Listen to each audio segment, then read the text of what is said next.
Apreciadas amigas y amigos, no es fácil el momento por el que atraviesa Venezuela. Hay factores empeñados en caotizar la situación y provocar la ruptura del orden constitucional y democrático, incluso con aventuras injerencistas, extranjeras, que afectarían severamente la soberanía nacional. A esto hay que agregar que el concierto internacional que se ha forjado a diario estimula la subversión y una oposición como la que existe en el país parece apostar al desastre y a la quiebra institucional con tal de acceder al poder. Aparentemente las opciones, salvo la de la violencia, están bloqueadas por ahora. La oposición se empeña en un referéndum revocatorio del mandato del presidente de la República, que si bien es cierto está consagrado en la Constitución, no es menos cierto que para su realización quienes lo promueven deben cumplir con los requisitos previstos en la ley. Es por esta circunstancia que todo indica que el revocatorio no se realizará este año.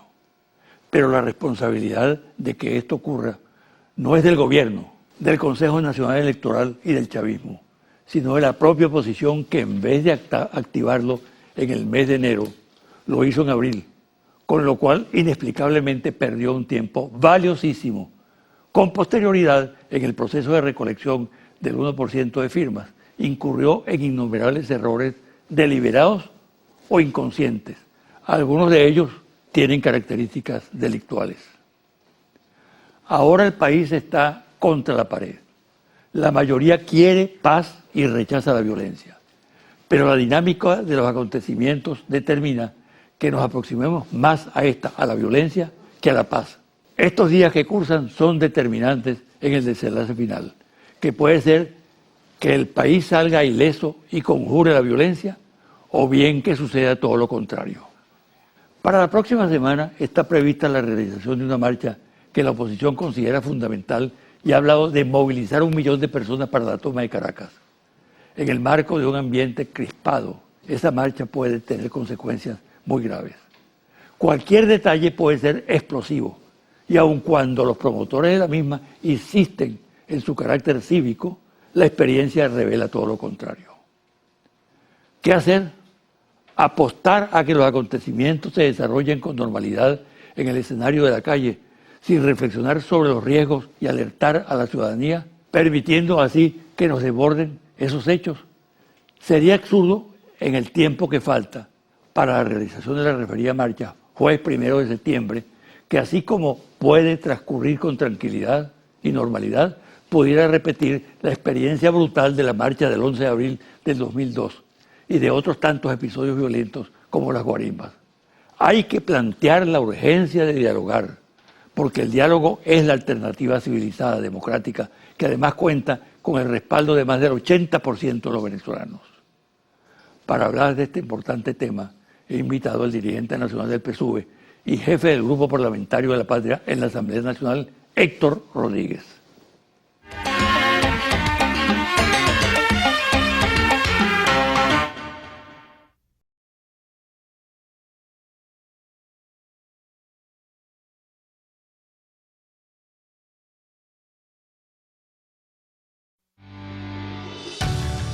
Estás viendo José Vicente Hoy.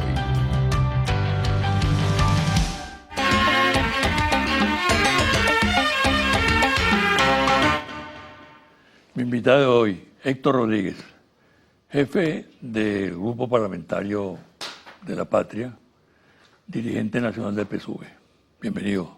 Gracias, José Vicente. Gracias por tu invitación. Mira, ¿en qué contexto nos estamos moviendo en este momento? Bueno, yo creo que estamos atravesando una situación difícil los venezolanos, ¿no? Hay un contexto de la coyuntura, producto de la emergencia económica, producto de la baja de los precios del petróleo, que genera un resultado electoral el 6 de diciembre. Y bueno, luego hemos recorrido 8 meses donde tal vez esa Asamblea Nacional pudo ser un espacio para el diálogo, para el debate. Sin embargo, se ha convertido en un espacio de la confrontación interna de la oposición. Y yo creo que en esta coyuntura, los sectores más radicales, los sectores más violentos, han tomado control de la oposición venezolana. Yo creo que pudiéramos estar a las puertas, negada por la oposición la posibilidad del diálogo, del debate, de la discusión franca, sincera, de dos modelos contrapuestos que tienen que aprender a respetarse, a coexistir desde el punto de vista de las reglas del juego democrático. Pudiéramos estar en la antesala de un espacio de confrontación. Ojalá que no. Ojalá se imponga la racionalidad, ojalá se imponga la cordura en la política. Tú dices, cuando se analiza el contexto, que hay una responsabilidad evidente de la oposición. Indiscutiblemente. ¿No? ¿Qué responsabilidad también tiene el chavismo, por su lado? Yo, por el contrario, creo que el chavismo ha actuado con mucha cordura, con mucha precaución. Si uno evalúa el comportamiento del presidente Nicolás Maduro, producto del resultado electoral, convocando al diálogo, primero reconociendo los resultados electorales, convocándolos en la Asamblea Nacional a dos diálogos, un diálogo por el tema productivo, a la mesa por los sectores productivos, y otro diálogo por la Comisión de la Verdad, ninguno aceptado, insistiendo nuevamente a través de la UNASUR, insistiendo nuevamente convocando a los expresidentes, insistiendo nuevamente aceptando la participación del Papa. Yo creo que ha estado una actitud reiterada de dialogar, de debatir, de discutir. Sin embargo, creo que la oposición se ha encerrado en su propia trampa. Ellos han ido creando un sector de la sociedad, un odio, una rabia, un nivel de violencia, y no logran salirse de esa misma trampa. En su trampa de tener que hablarle a su sector más radical, no les permite.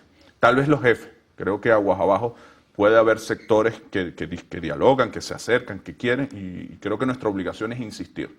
No podemos renunciar a la posibilidad de dialogar, de debatir, de garantizar la paz. No podemos eso me parece importante, porque yo tengo conocimiento de que hay sectores Así es.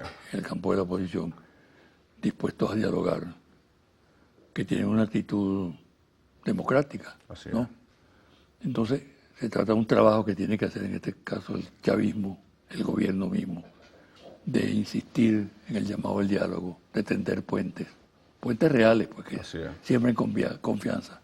¿Se puede hacer ese trabajo? ¿Se está haciendo?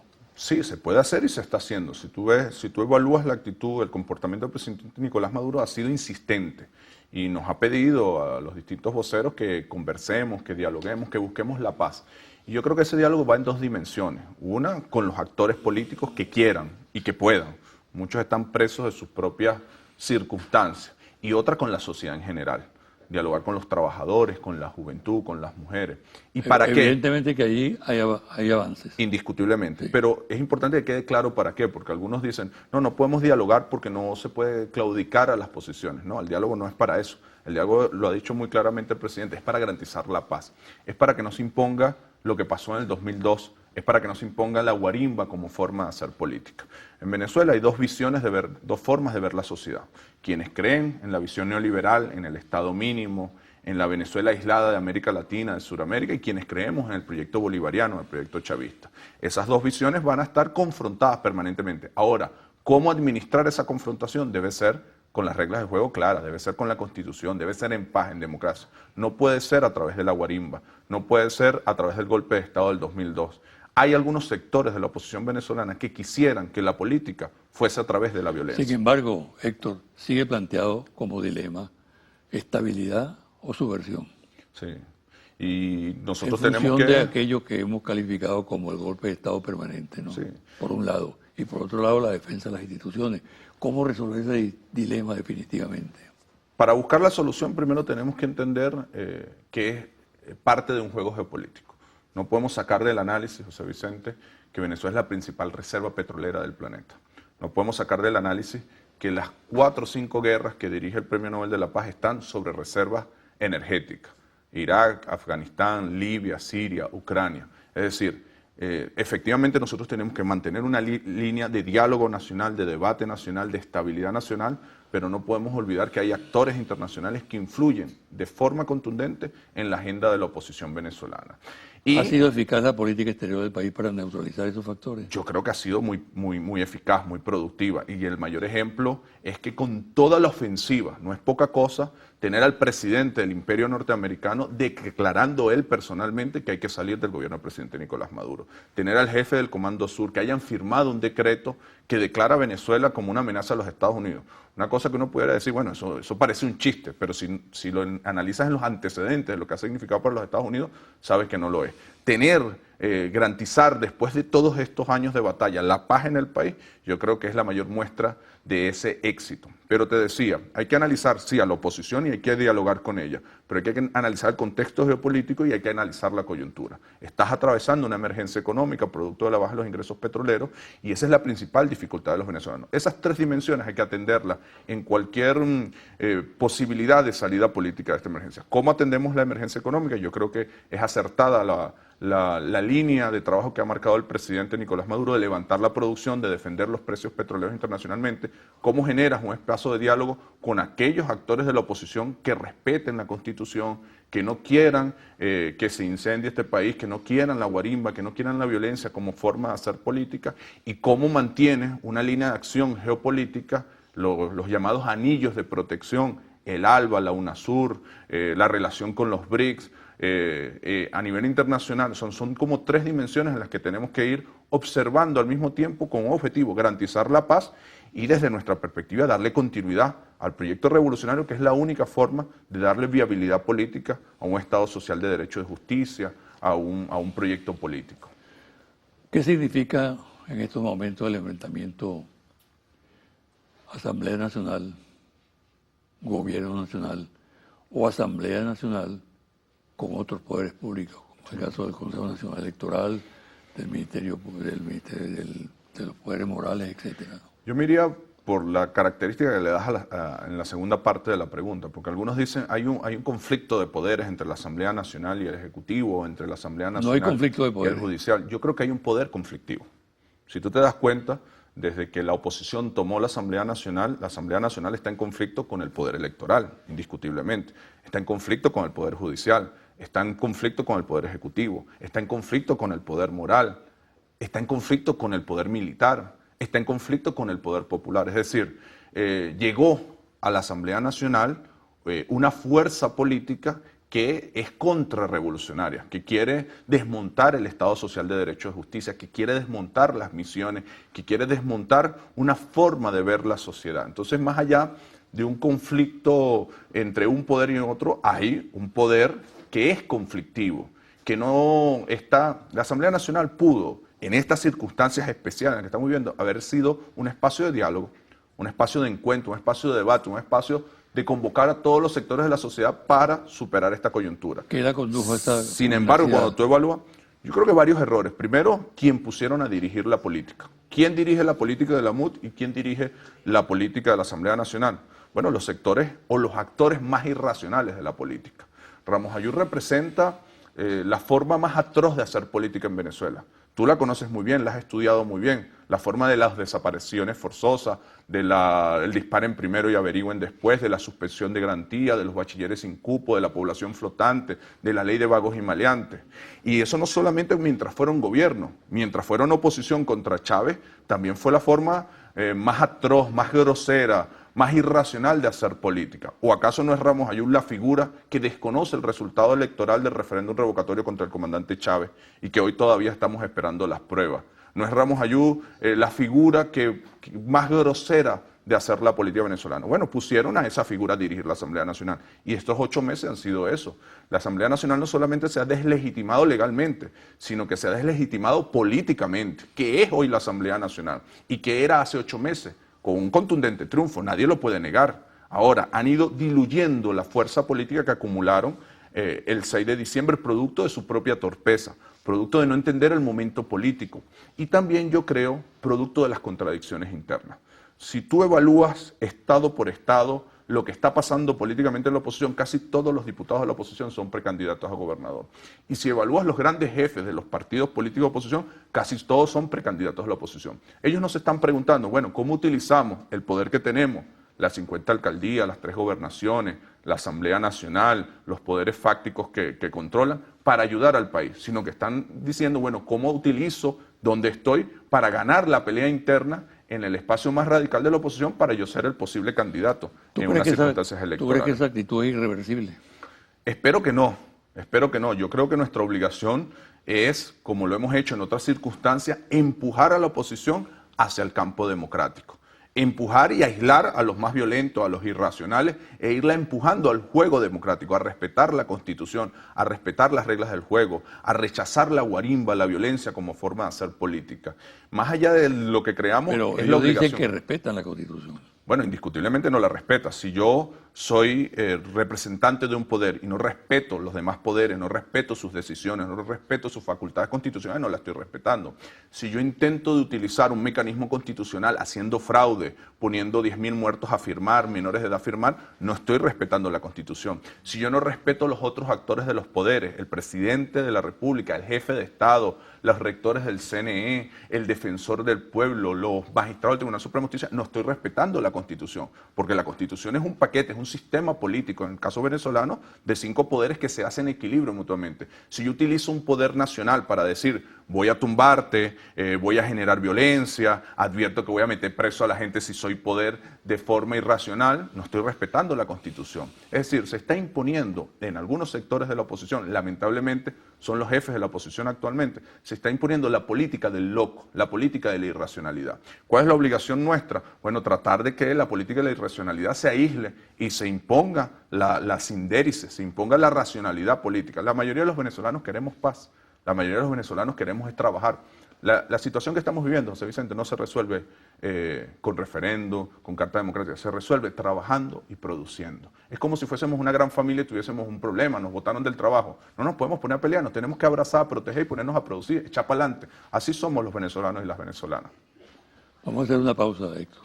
Y al regresar, quiero que hablemos acerca de un hecho que se va a producir próximamente, que es la marcha convocada por la oposición para el próximo jueves.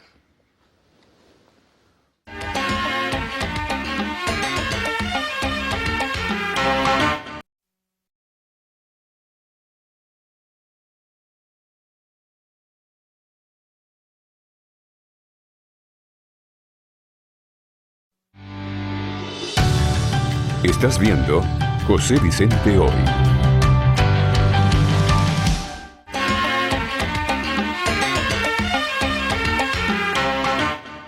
Héctor, la oposición ha convocado para una marcha el próximo jueves 1 de septiembre. Habla de mover para la toma de Caracas a 1 millón de personas, con consignas muy radicales.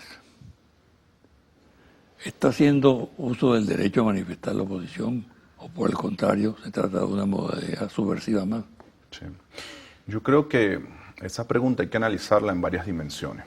La primera, la dimensión histórica. ¿Cuál ha sido el comportamiento de la oposición en los tiempos de la revolución? ¿Ha sido un comportamiento democrático?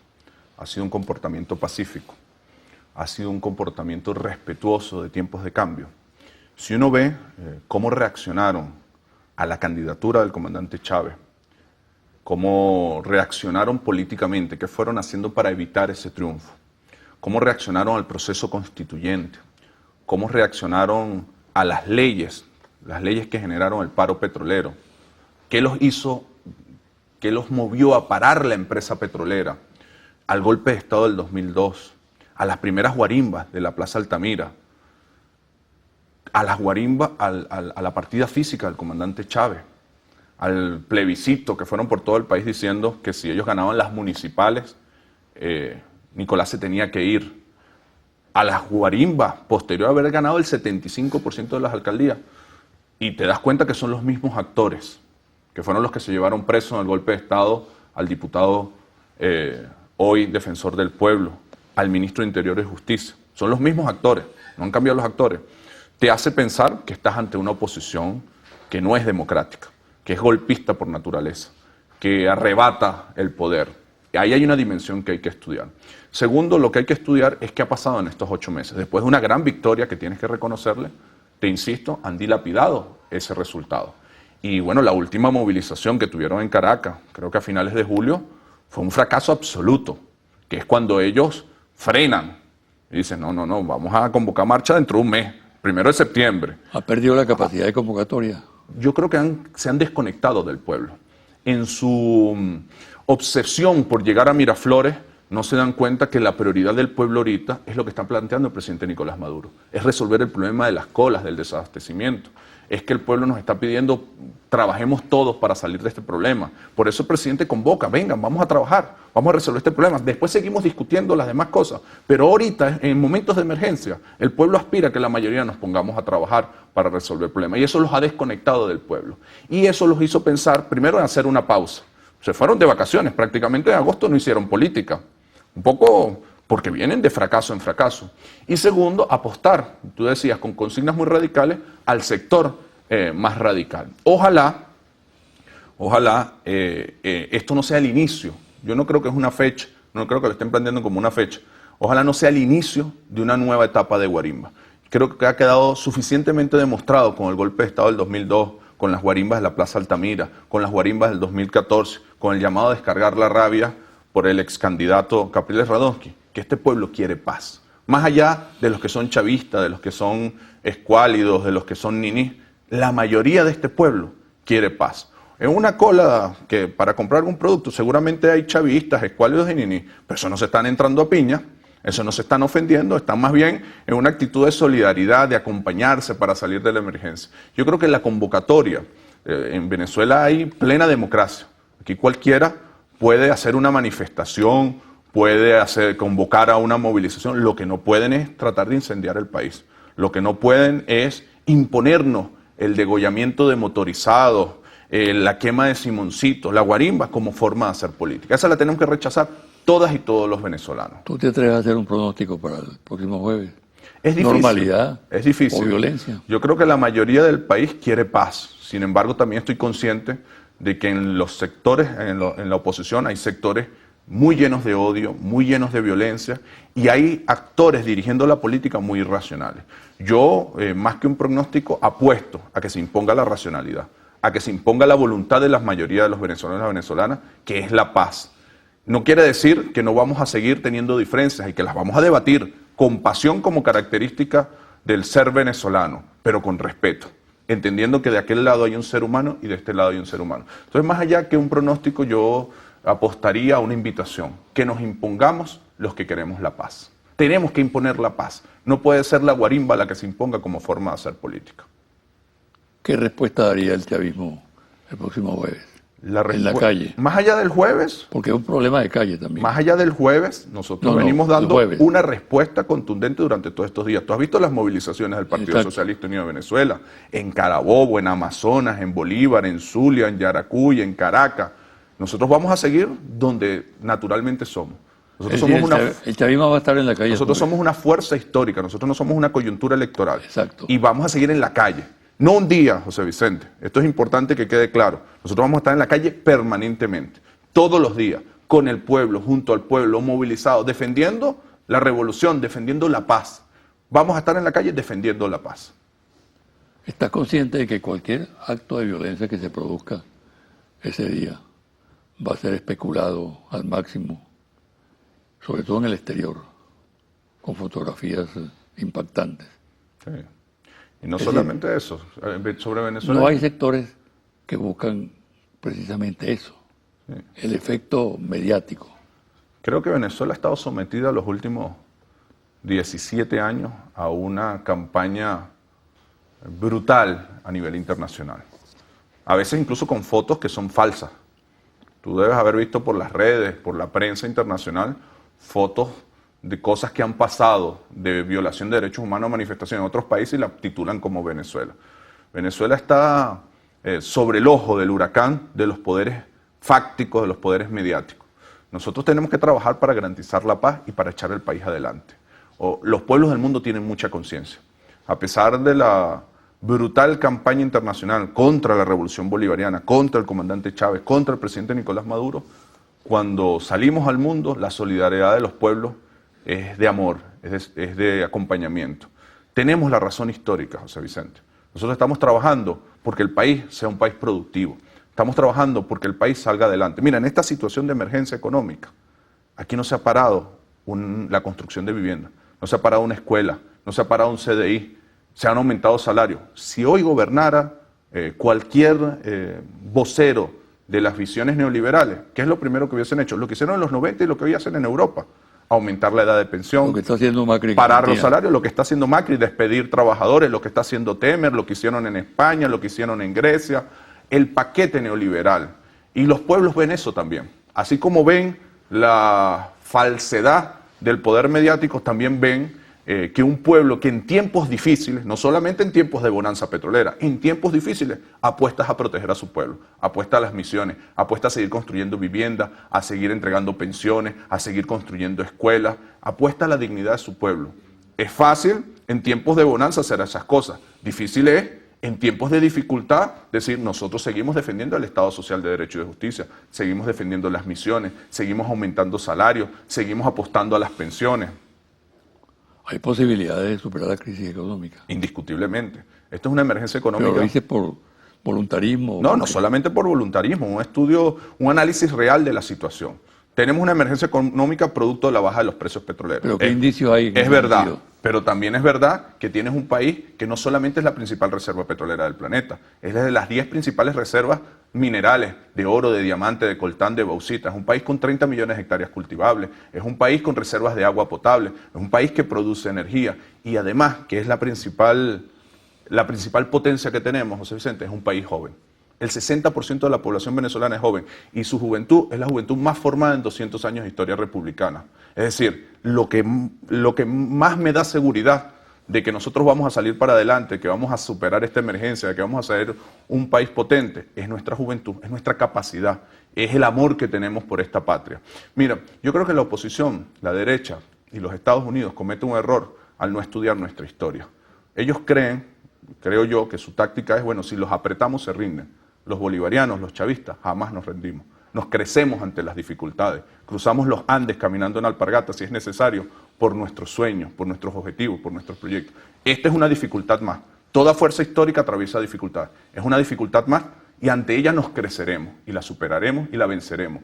¿Es voluntarismo? No. Es un análisis de las condiciones reales. ¿Hay condiciones para superar esta emergencia en Venezuela? Indiscutiblemente la hay. Las hay en su potencial económico, las hay en su voluntad política y las hay en su capacidad humana. ¿Tú crees que se puede decir que está garantizada la estabilidad democrática en el país? La estabilidad, la libertad, la democracia, la soberanía nunca van a estar garantizadas plenamente. Las tendremos que pelear permanentemente. Ahora, lo que sí te puedo decir es que hay una generación formada por Chávez que está dispuesta y tiene la capacidad para defender la estabilidad, para defender la democracia, para defender la soberanía y para echar este país adelante. Yo creo que la mayor garantía está en su pueblo, un pueblo muy consciente.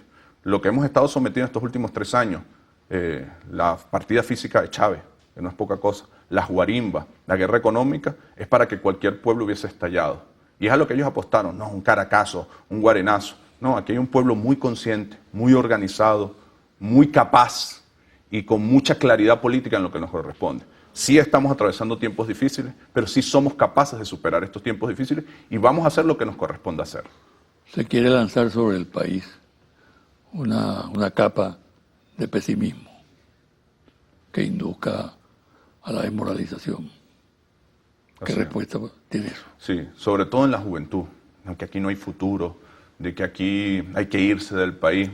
Y yo creo que la juventud ha respondido y el pueblo en general ha respondido con mucha conciencia histórica, con mucha conciencia política. Cuando una familia está en tiempos de dificultad, ahí es cuando uno demuestra su amor por la familia. Uno no se va de la casa en los tiempos de dificultad. Cuando en la casa la familia está en tiempos de dificultad, uno dice, bueno, me resteo más. Yo creo que ante esa campaña que hay, psicológica, mediática, por tratar de desmoralizar a nuestro pueblo, la respuesta ha sido el pueblo que has visto en la calle. Con tiempos difíciles, sí, con una alegría, con el pecho hinchado, con decir no nos rendimos. Bueno, si hay un tiempo de dificultad, vamos a embraguetarnos. Nosotros somos capaces, podemos superarlo. Yo creo que más allá, más aquella campaña que se dio en los 90, de que ya el fin de la historia se acabó, no hay nada que hacer, y Venezuela fue la que demostró cómo que no hay nada que hacer. Te diría como dijo la joven diputada de Guárico y lo ha tomado el partido, Rondón todavía no ha peleado. Ahora viene el pueblo a batallar, viene el pueblo a luchar. Y la esperanza, José Vicente, jamás nos la van a quitar. La sonrisa, la hermosura, la ternura, nunca nos la van a quitar. Esto es un pueblo noble y trabajador por naturaleza. Y contra eso no hay campaña mediática o psicológica que pueda. Bueno, muchas gracias. Gracias a ti. Un placer siempre estar contigo. Bueno. Una pausa y a regresar a los confidenciales.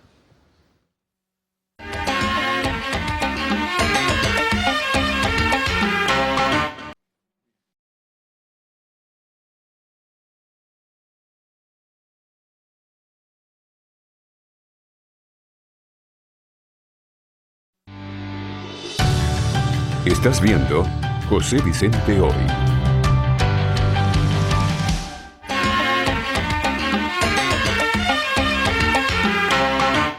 Y ahora, los confidenciales.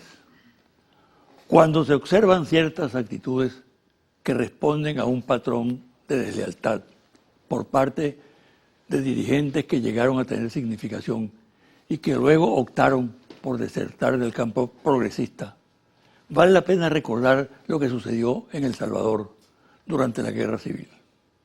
El poeta Roque Dalton, militante de la Revolución, guerrillero esclarecido, fue fusilado por órdenes de sus compañeros de lucha, que lo acusaban de traición, un crimen horrendo producto de un comportamiento inmoral de quienes compartían con él la lucha política.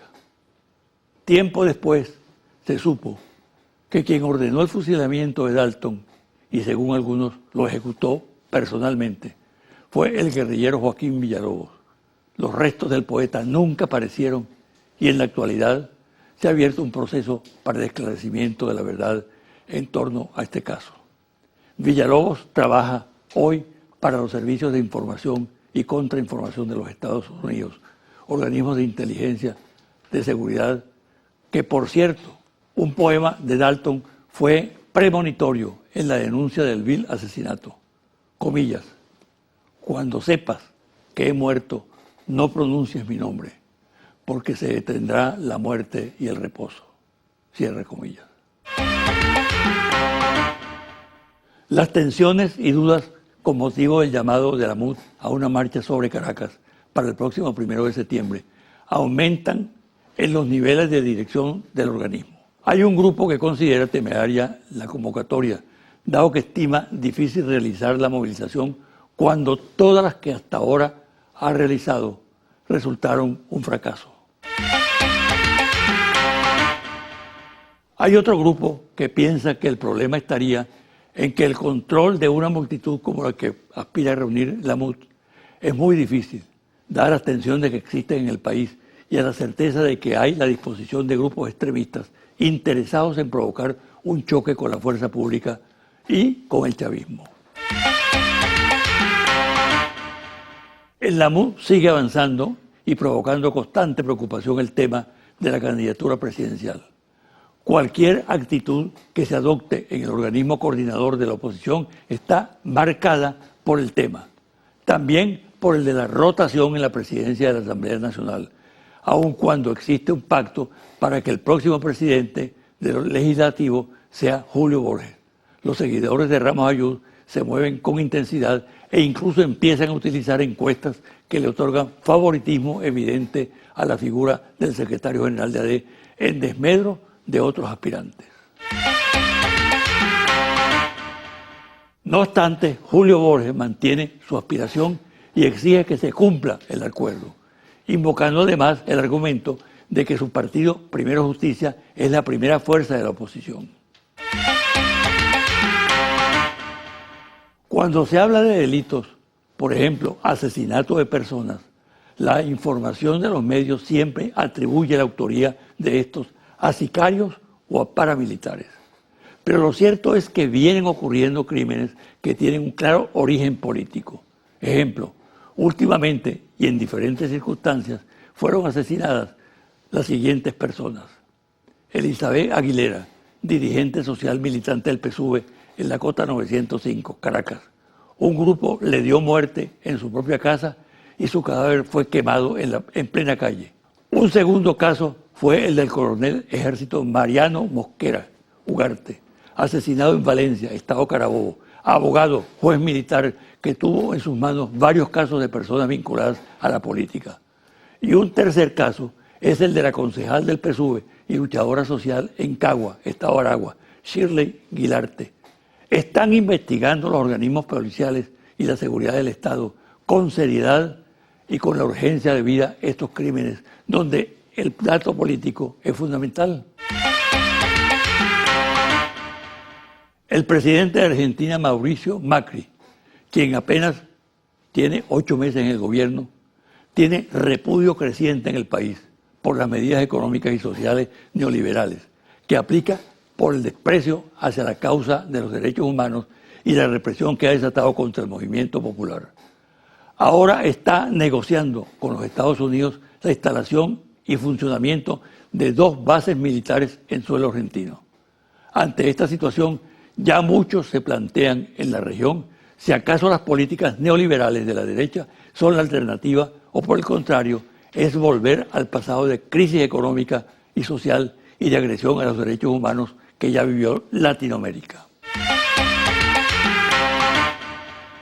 Los Estados Unidos están trabajando en la ampliación de sus políticas en la región con operaciones clandestinas, pese a que siendo los temas pautados son la paz, la seguridad y defensa, narcotráfico. Participan activamente, sin embargo, sus especialistas en asuntos estratégicos, asesores militares y sobre todo la Agencia Central de Inteligencia CIA con fines políticos y desestabilizadores, operando con base en Colombia, lo cual convierte a este país en epicentro de esa política con miras a extender hacia otros países de la región. Acompañando en estas políticas y doctrinas militares está la estrategia del Comando Sur en América Latina, que mantiene enfoques muy bien definidos. Según su jefe, el almirante Kurt W. Titt, se vienen monitoreando las actividades de China y Rusia, además de la influencia de Irán en la región, así como el flujo de ilícitos, armas, personas, desastres naturales y crisis humanitaria. Confidencial al cierre, Interlaces. Confidencial al cierre, reporte ejecutivo. Ficha técnica, 1.418 entrevistas directas en hogares en 22 estados del país, del 1 de agosto al 8 de agosto de 2016. Resultados, índice general de desabastecimiento en hogares. Número 1. El índice de desabastecimiento en el hogar, elaborado por Interlaces, revela una importante desaceleración al pasar del 45,20 en julio a 41,50 para la segunda semana de agosto, lo que quiere decir que aumenta el 3,7 el porcentaje de productos disponibles en el hogar. Número 2. El índice de desabastecimiento en el hogar de Interlaces evalúa 42 productos de la canasta alimentaria normativa que tienen mayor incidencia en la conflictividad social y en la valoración de gestión del gobierno nacional. Número 3. La reducción del desabastecimiento se explica por la mayor disponibilidad de los siguientes productos: pan, salsa de tomate y papel higiénico, los cuales se ubicaron por debajo del promedio nacional de desabastecimiento en agosto. Número 4. Las regiones menos abastecidas del país son la región oriental con 51,7%, la región Los Llanos con 47,86%. Número 5. Por nivel socioeconómico, los hogares más humildes declaran 48,73% de desabastecimiento, mientras que los hogares más ricos disponen de más productos con un nivel de desabastecimiento de solo 21,58%. Los hogares del nivel socioeconómico B declaran 26% de desabastecimiento y 37% los hogares del nivel C, mientras que el nivel D manifiesta 43% de desabastecimiento. En el hogar se impone entonces una revisión de la efectividad de los programas sociales dedicados al abastecimiento de alimentos en los sectores más pobres del país. Número 6.